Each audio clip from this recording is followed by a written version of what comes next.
não parar, não precipitar e não retroceder. Então dizer para esse cara, sabe quando nós vamos parar? Nunca. Nunca na sua porca vida. Né?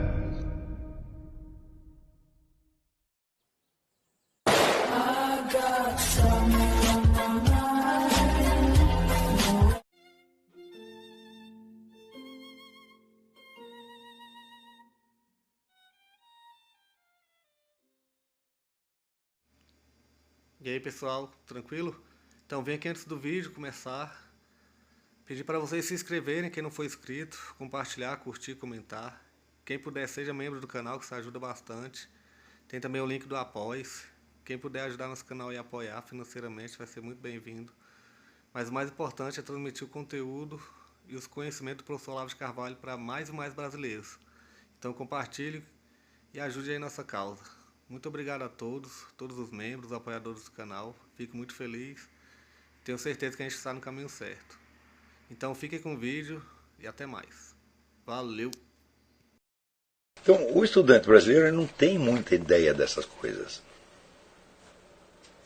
Não pode esquecer que nós estamos numa sociedade de pessoas fracassadas. O normal no Brasil é fracassar. Tá certo? E fracassados, eles gostam de se juntar numa mesa de bar e ficar falando mal dos outros. Quer dizer que você se consolar do seu fracasso, né? Tentando corroer a reputação dos outros, isto é uma das... Não é um mau hábito, isso é uma das bases da sociedade brasileira. Né? Vocês procurem ler, por exemplo, tem um livro, um clássico no Brasil que se chama A Vida Literária no Brasil 1900. O autor chama-se Brito Broca. É uma das grandes obras de história literária no Brasil. E ele mostra aqui, por volta da passagem do século XIX para o século XX, um treco que se chama Vida Literária, quer dizer, conversa entre escritores, encontros, né? O intercâmbio social, predominava de tal maneira sobre a produção literária que ele praticamente a literatura brasileira consistia desta fofocagem. Né? Então nada se escrevia que prestasse, ou pouquíssimo se escrevia que prestasse, mas a agitação em torno era muito intensa. E quando você vê aquilo, você vê que isso agora é uma miséria tremenda, mas até hoje continua assim. Por exemplo, você vê tudo que eu escrevi e lecionei ao longo do tempo, de forma massa considerável de coisa. São 12 livros, mas não sei quanta apostila, mas não sei quanta gravação, etc, etc, etc. Me diga um livro que tenha sido escrito para discutir com tudo isso. Nenhum. Agora, veja a multidão de fofocagem na internet, no Orkut, não sei o que. Eu digo, é uma coisa incrível. Cada um vai lá e põe 3 linhas. Então é claro que é uma vida cultural estéril, onde a fofocagem predomina sobre o trabalho. Então, de vez em quando aparece um sujeito com pretensões, né, de dizer, não, aqui eu vou expor aqui, ó, o esquema da filosofia do Olavo de Carvalho, como aquele outro Paulo Araújo escreveu. Aqui os filósofos que influenciaram ele foram Debonal, Xavier de Mestre, etc, etc. O sujeito vai para tão longe, quer dizer, bom, pelo menos ele teve o intuito, né, de captar uma forma de conjunto no meu pensamento. Então o que ele fez? Ele leu 3 artigos, tá certo? E aqui captei e entendi o conjunto do negócio. E estou aqui interpretando e dando uma análise acadêmica. Quer dizer, tudo isso é de uma miséria infinita. E é isso que eu pergunto, é isso que vocês querem fazer no futuro? É para isso que vocês estão aqui? Não, claro que não. Então, cada um de vocês, eu espero que saiba, que esteja consciente de que a miséria do meio não está só no meio. Ela nos limita por dentro. Tá certo? Porém, estar nesse meio tão miserável não é, por sua vez, um destino tão miserável quanto você possa imaginar. Por quê? Eu vejo aqueles brasileiros que 20, ou 30, ou 40 anos atrás tinham um pai rico e generoso que os mandou estudar no exterior. Cadê a maravilhosa produção intelectual dessas pessoas? Nada. É zero. Por quê?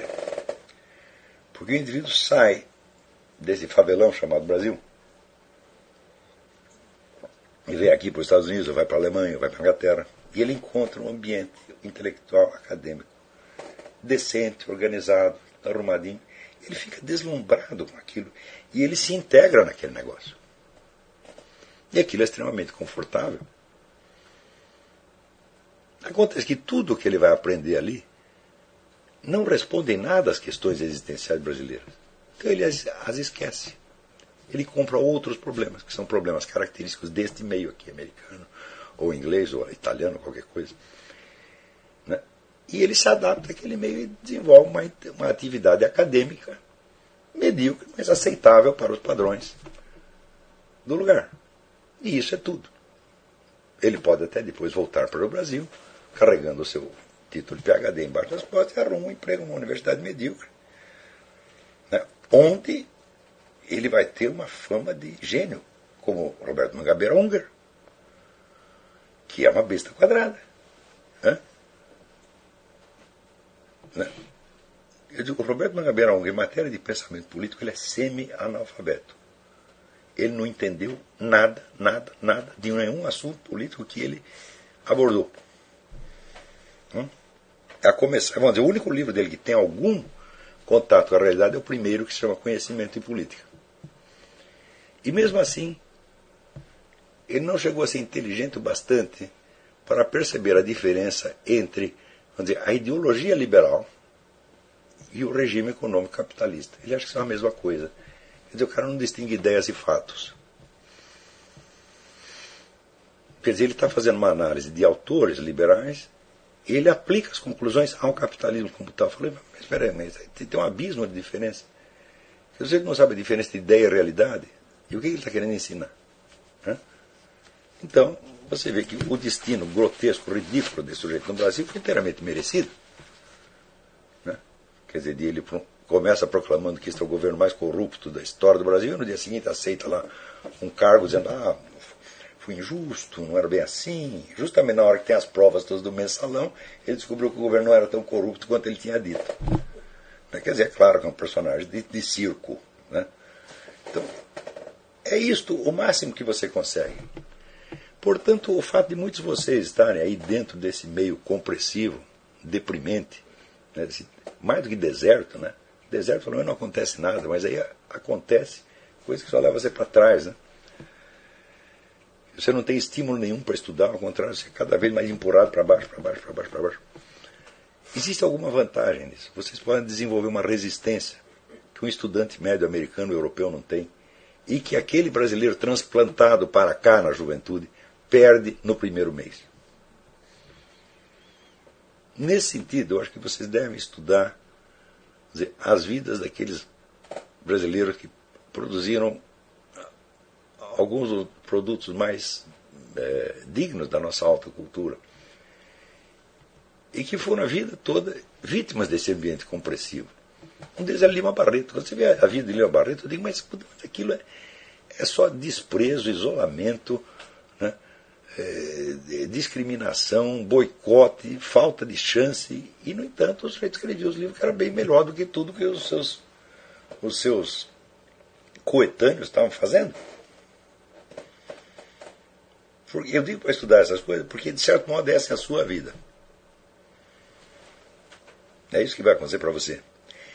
E lutar contra isso e tentar preservar a sua concentração e objetivos elevados no meio disto vai lhe fazer muito bem, vai lhe fazer muito melhor do que você ter uma bolsa de estudo para Oxford.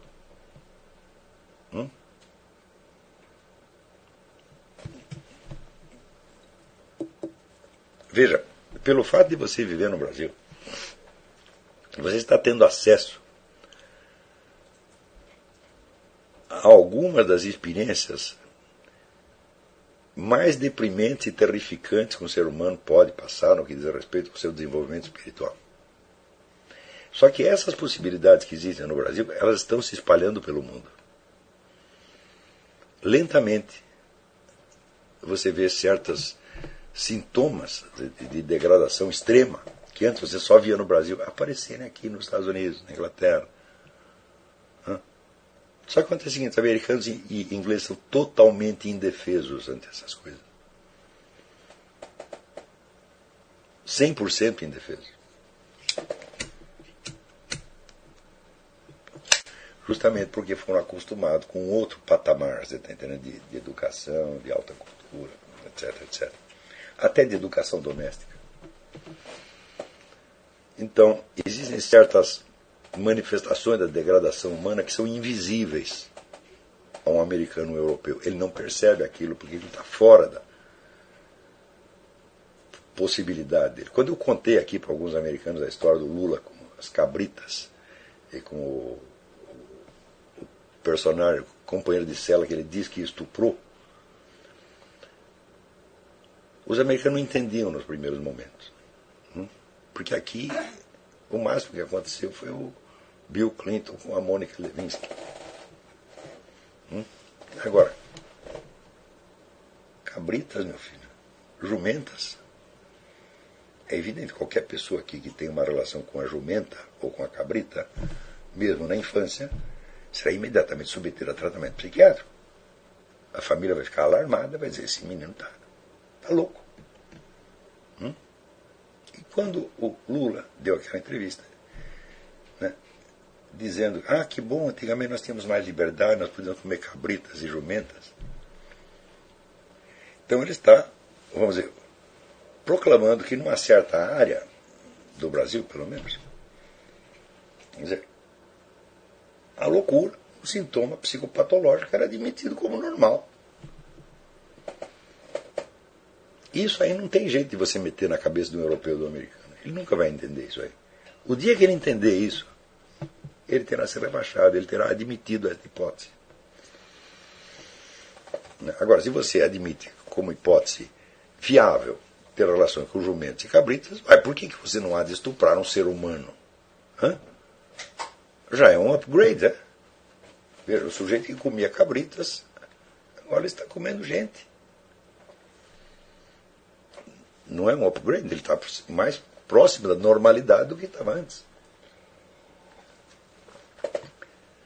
Então, a vida em condição de miséria espiritual e intelectual extrema pode alimentar em você uma certa independência do meio que num outro ambiente você não conseguiria. Aqui o meio é bondoso, trata bem, te dá chance, ninguém está te boicotando, deixam você ir para frente, às vezes até torcem por você, mesmo que não gostem do que você está dizendo, eles vão te empurrar para frente. Só vão te boicotar em casos extremos, evidentemente, né? Isso também existe, mas não é a norma, não é a regra. Então você se adapta facilmente ao ambiente. E se você se adapta ao ambiente, você se torna tão indefeso quanto os outros participantes do mesmo ambiente. Isso quer dizer que se você pegar um sujeito formado aqui nos Estados Unidos, ou em Oxford, ou na Sorbonne, mandar para o Brasil, ele vai se degradar a um ponto que você não consegue imaginar. Você vê o caso do Pierre Verger, antropólogo formado na França. Chegou no Brasil, se encantou com o negócio do candomblé, e depois escreveu aquele livro, né, O Uso das Plantas na Cultura Yoruba, onde ele lá, né, descreve rituais para você matar o seu adversário, para você fazer cair o pênis do seu inimigo e outras coisas similares. Isso aí que aconteceu com esse menino que apareceu cheio de agulha no corpo, é um desses ritos. E ele descreve aquilo sem perceber, né, que ele se degradou muito abaixo do que poderia imaginar no começo. Quer dizer, como é que você vai achar, vamos dizer, que uma religião que normalmente pratica ritos para isto, né, vamos dizer, é uma religião como qualquer outra, né, é uma coisa válida, nós temos que aceitar isso na diversidade cultural e devemos até praticar isto.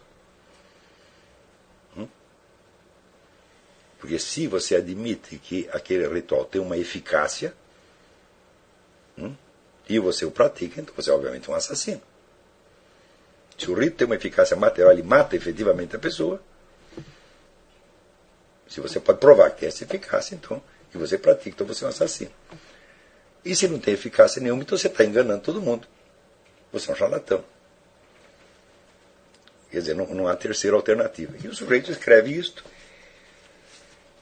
E ele se integra na cultura brasileira e vai para o buraco. Ela desce até o último nível de degradação concebível. Você vê quando o Bruno Tolentino chegou no Brasil. Eu tinha as maiores esperanças em torno do Bruno. Mas ele não resistiu à confusão, ao caos do meio. Ele afundou mesmo. E foi destruído pelo AIDS. Quer dizer, não é brincadeira isso aí. Quer dizer, quanto tempo leva para você formar um Bruno Tolentino? 30, 40 anos.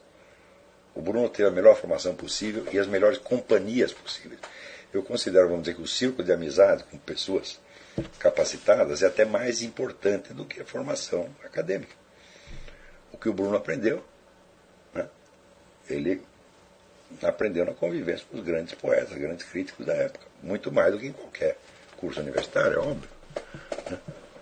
Só a amizade dele com Winston Alden, que teve 30 anos de amizade, era o maior poeta vivo da Inglaterra, você diariamente conversando com o cara, mas alguma coisa tem que aprender. Então, se você pensasse, um investimento humano para você criar um Bruno Tolentino é enorme. Mas ele podia sobreviver bem e produzir bem no meio europeu. Se você pensar bem no Brasil, o que ele produziu? Nada. Praticamente tudo que ele publicou estava pronto na Europa. Ele só deu uma ajeitadinha final, deu uma edição e publicou. Tudo que ele escreveu no Brasil é nada perto do que já estava escrito.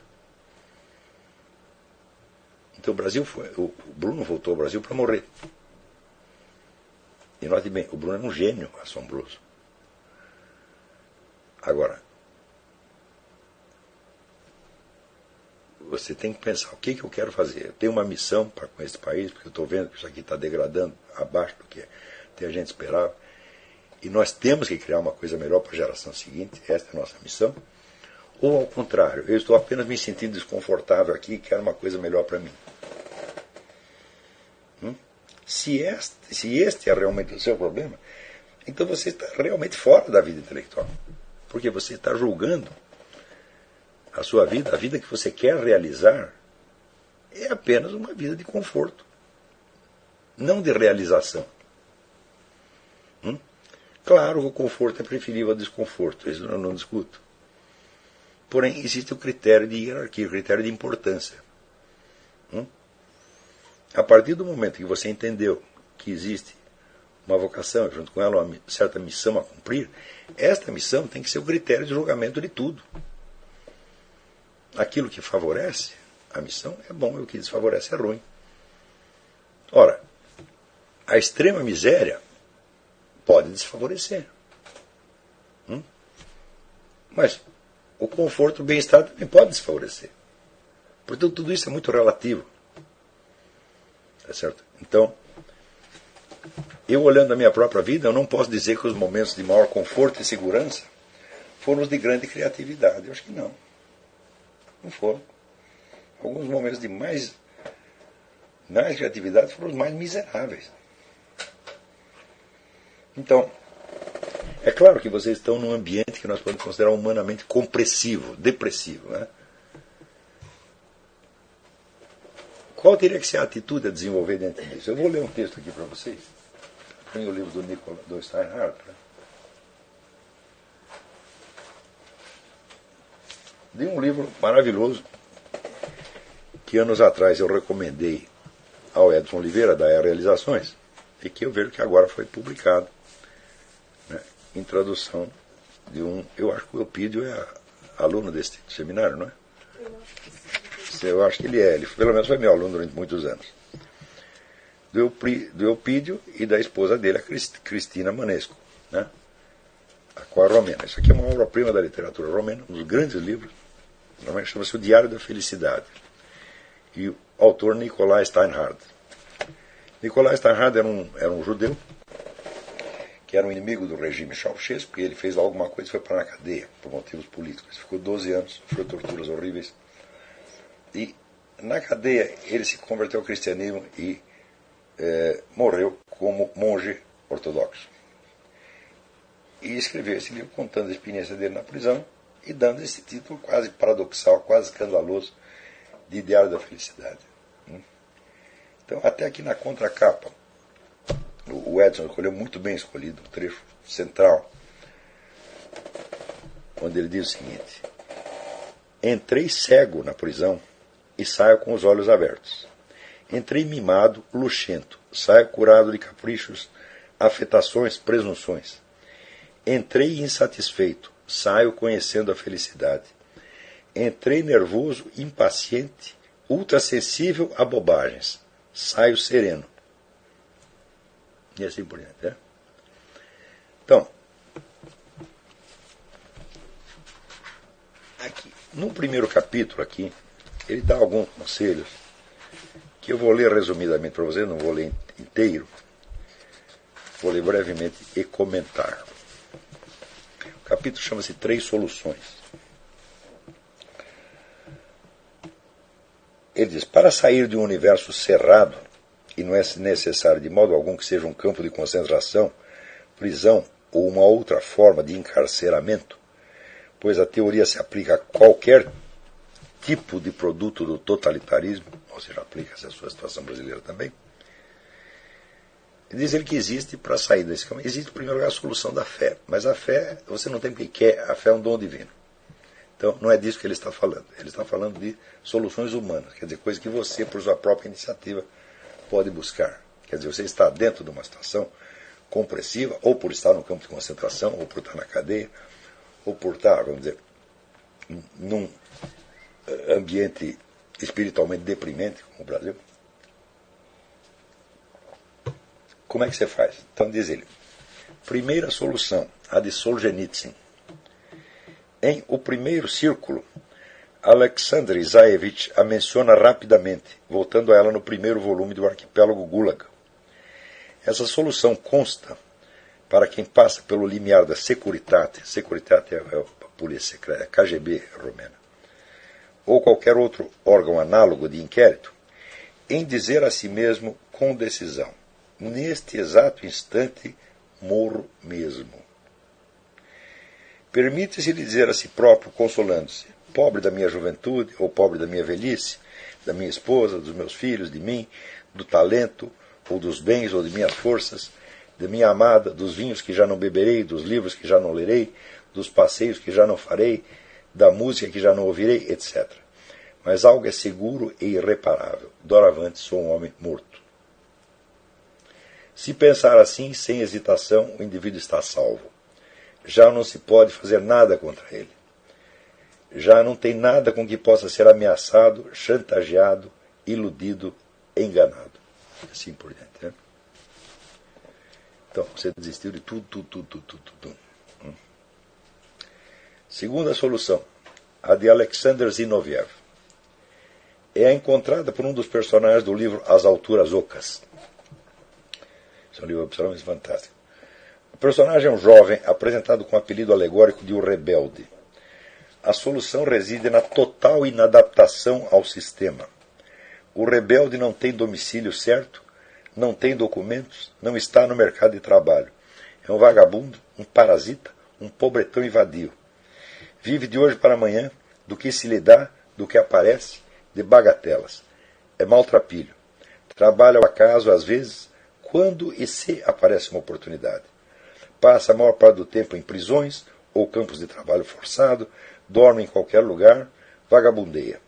Não entra no sistema por nada deste mundo, nem mesmo no serviço mais insignificante, mais inútil, mais desengajado. Não se mete nem mesmo a pastor de porcos. E assim vai. Quer dizer, você aceita estar no lixo social. Você aceita todo o desprezo público, você não liga para isso. Aí você não pode ser mais atingido. Terceira solução, a de Winston Churchill e de Vladimir Bukovsky. Resume-se ela: em presença da tirania, da opressão, da miséria, das adversidades, das desgraças, das calamidades, dos perigos, não só não te abates, mas ao contrário, tiras dela a vontade louca de viver e lutar. Em março de 1939, Churchill disse a Martha Bibesco: vai haver guerra. Pó e pólvora vão ser feitos do Império Britânico. A morte nos espreita a todos. No entanto, sinto-me rejuvenescer 20 anos. Quanto mais as coisas vão mal para ti, quanto mais imensas são as dificuldades, quanto mais és ferido, mais cercado e submisso aos ataques, quanto mais não entrevês nem sequer uma esperança probabilística e racional, quanto mais o cinzento, a escuridão e o viscoso se intensificam, se inflam e se enredam de modo mais inextricável, quanto mais o perigo te desdenha mais diretamente, tanto mais tem desejo de lutar e conhece um sentimento crescente de inexplicável e eminente euforia. Então, depois, com a solução de Churchill se identifica também a solução de Vladimir Bukovsky. Este conta que, quando recebeu a primeira convocação na sede da KGB, não pôde fechar os olhos durante toda a madrugada. Coisa natural, dirá consigo o leitor do livro de memórias dele. Coisa mais que natural, insegurança, medo, emoção. Mas Bukovsky continua: não pude dormir de impaciência. A custo esperava que se fizesse dia para estar perante eles, para dizer-lhes tudo quanto penso deles e entrar neles como um tanque de guerra. Não podia imaginar felicidade maior para mim. Ou seja, te convocaram para ir na KGB e falaram: estou louco para ir lá para dizer a verdade na cara daqueles desgraçados. E ele de fato fez isso. A única solução que encontraram para o Vladimir Bukovsky foi interná-lo num hospício. Né? Sob a alegação, ele era tão destemido que é louco. Então, meu filho, eu ao longo da minha vida adotei essas três soluções. Eu passei pelas três. Ora juntas, ora separadas. E eu sobrevivi intelectualmente graças a isso. Então, eu sugiro que vocês leiam esse livro, pelo menos esse capítulo, com a máxima atenção, e entendam que para sobreviver espiritualmente e intelectualmente no meio como brasileiro, você vai ter que fazer isso. Isso não significa que, vamos dizer, o homem morto não experimentará a vida. Ao contrário, só você ler tudo que o Solzhenitsyn escreveu, e você vê que ele teve muito mais vida do que as pessoas que estavam em volta dele. Também não significa que o marginal, o homem jogado para o fundo do lixo, viverá na humilhação. Ao contrário, ele sabe que ele é um aristocrata.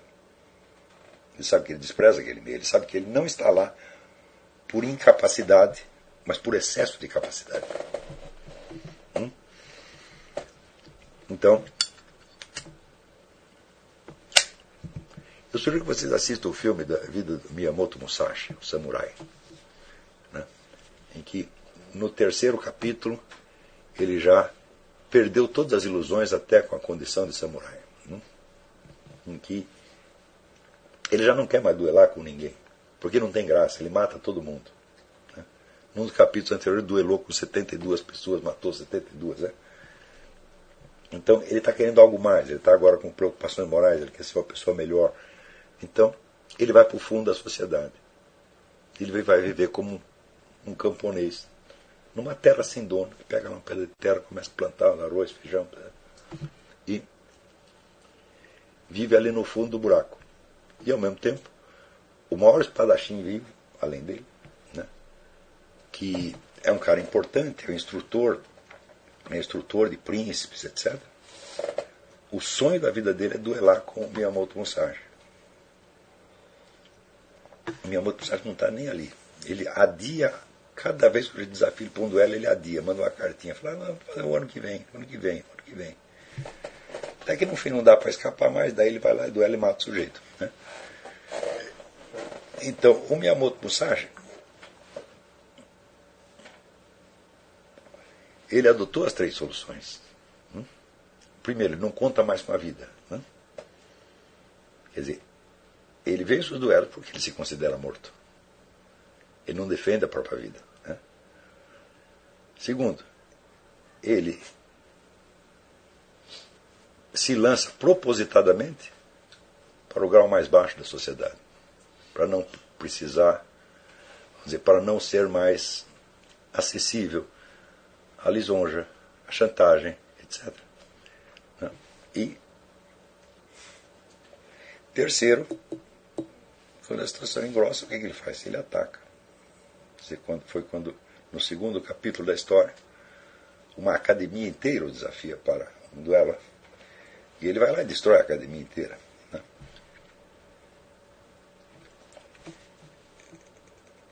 Então, isso aí deve inspirar você. São essas coisas que devem inspirar. Nós temos, quer dizer, a nossa vida não é tão arriscada quanto no samurai, evidentemente, nem a de um prisioneiro político na União Soviética. Aqueles que acham que a nossa missão é muito dura, lembre disso, nós somos pessoas extremamente privilegiadas, né? Porque a nossa luta não é com armas de fogo e nem com espadas. Né? É uma luta na esfera intelectual e espiritual. Então, primeiro, os riscos imediatos de ordem física, nós já somos privados dele, já estamos defendidos dele. Né? Em segundo lugar, aquilo que se opõe a nós não é um establishment estatal que está disposto a acabar conosco. É apenas um meio social compressivo. Claro que gradativamente ele está se consolidando nas formas do novo Estado. Mas isso ainda não está pronto. Você não pode dizer que no Brasil você tem uma KGB. Não tem ainda. Está se formando, mas vai levar mais uns 20 anos. Então, se nós fomos colocados nesta missão, nós temos que agradecer porque ela é muito branda. Ela exige de você uma disciplina, uma contenção, mas de ordem psicológica. Apenas. Certo? Não exige a bravura física. Às vezes pode até exigir, mas é por um momento ou dois. Não é aquela coisa constante de você estar na prisão, sendo torturado diariamente, como o Nikolai Steinhardt ou o pastor Wurmbrand. Não é isso que está nos acontecendo. Isso quer dizer que a ideia da formação para a vida intelectual é fazer de você uma pessoa muito mais forte, psicologicamente, espiritualmente, do que todos aqueles que o rodeiam, do que sua família, do que seus amigos, etc, etc. O que significa que você pode ter muito amor por essas pessoas, você pode ajudá-las em muita coisa, mas você não pode depender delas no mais mínimo que seja. E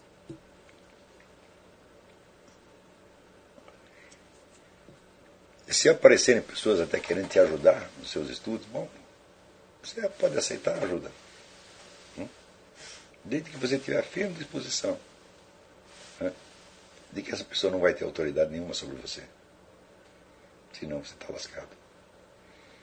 Porque a tendência humana é assim, quando aparece um benfeitor, né, que te ajuda com dinheiro, tá, você abaixa a cabeça perante ele. Você instintivamente assume a posição de empregado. Às vezes nem o sujeito quer isso, mas o tecido de relações no qual nós vivemos é assim. Então, ao mais mínimo sinal disso, você saiba respeitar a sua dignidade e dizer: olha, meu filho, se você me ajudou na minha vida de estudos, foi obrigação sua. Tem obrigação. E eu não lhe devo um tostão. Porque eu estou dedicando a minha vida a alguma coisa que é um trabalho de salvação nacional, e vocês podem dizer a mesma coisa. Não é isso? E, no meio disso, aparece uma pessoa que dedicou sua vida a buscar dinheiro, a viver entre prazeres, etc. E ela, para apaziguar a alma, decidiu te ajudar um pouco. Aceita. Mas não tenha sentimento de dívida. Por quê? Você tem que ter sentimento de dívida. Por exemplo, eu tenho às vezes sentimento de dívida com pessoas que deram muito em relação àquilo que tinham.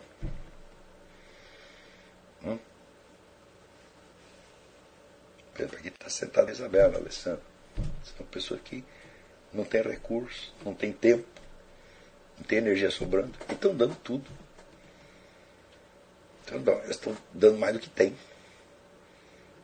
Agora, se para um sujeito que tem milhões e te deu um pouquinho de dinheiro, não custou muita coisa. Então, quer dizer, a contribuição deve ser avaliada não pelo quanto ela beneficiou a nós ou ao nosso estudo, mas pelo quanto custou ao doador. E nós não podemos desistir dessa ética.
Chegamos a mais um final de uma aula, de um vídeo.